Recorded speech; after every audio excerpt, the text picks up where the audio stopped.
Just that night he was mine. I was checking the indicator, as usual turning impatient, these locals are never on time, when he caught my eye. I guess he too was returning home like me, how else will he be in his formals?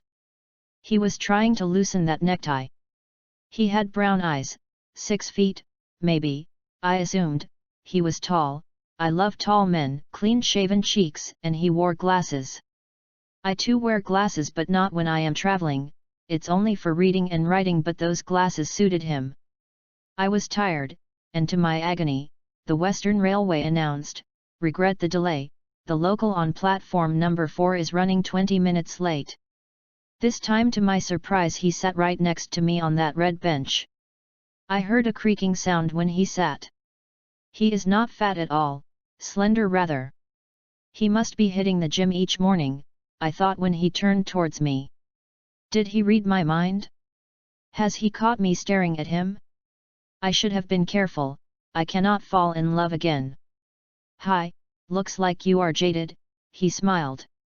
I tried to look serious and said, "Yes, these trains, these delays get into your nerves, I want to go home." "Drink some coffee with me, even I am tired," he grinned. How much I love that one-sided grin, no, I am in love with him and that is for sure. Desperately trying not to sound too curious I said, "There is an outlet right near Marine Drive, I like that place, let's go there." I was unable to control my euphoria when I saw him picking up his backpack, removing that much-hated necktie when he got up. I am in love.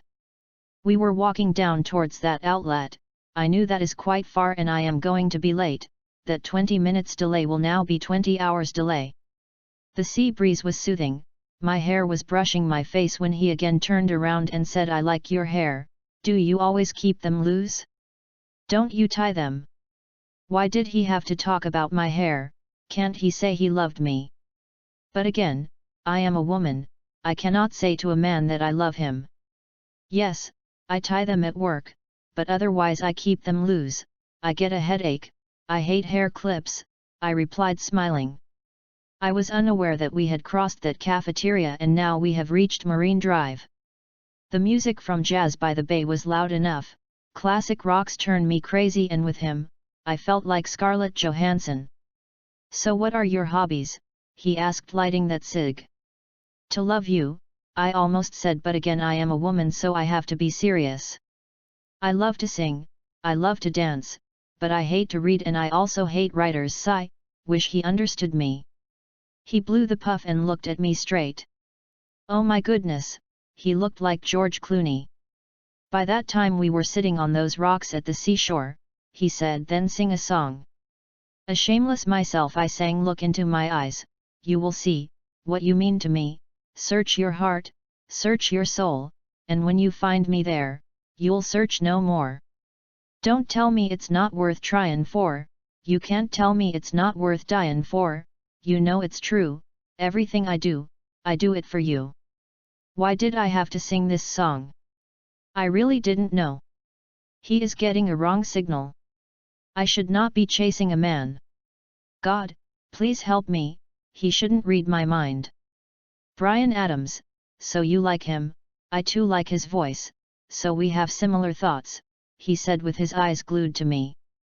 No, I like you, I felt like saying, but then again I should be careful. Yes, I am a crazy fan of Adams and Guns N' Roses. I replied.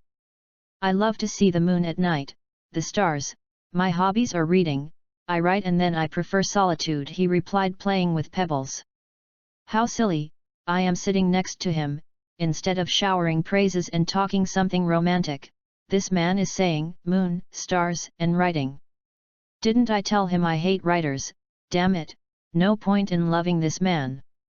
You know I write poems, I write articles, I have authored a book, but I work as well to supplement my income, he said, and then he narrated a poem for me from Tagore's Cheshire Kobita. Are you a Bengali? I asked, somewhat stunned. Yes, I am. Then he narrated poems of Joy Goswami, the one I loved, Meg Balika.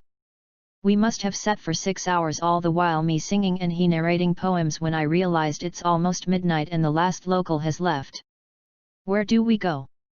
The train has left, I told him, perplexed.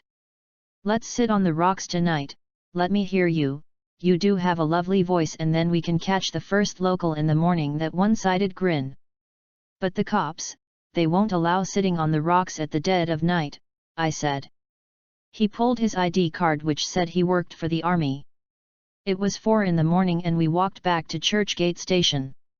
I boarded my train and was about to ask his name when he said, I will be leaving for Srinagar tonight, my next posting is at Kashmir. I was in Mumbai just for a week, it was nice meeting you and just know I fell in love with you, lady. Before I could answer, the train had started rolling. I craned my neck to see him.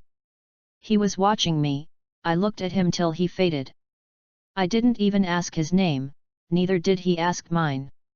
I don't know him, he was a complete stranger, but I loved him. I know I still love him. As I write this essay, I wish he knew I too love to write and I also love to read. I love you, you were mine just that night.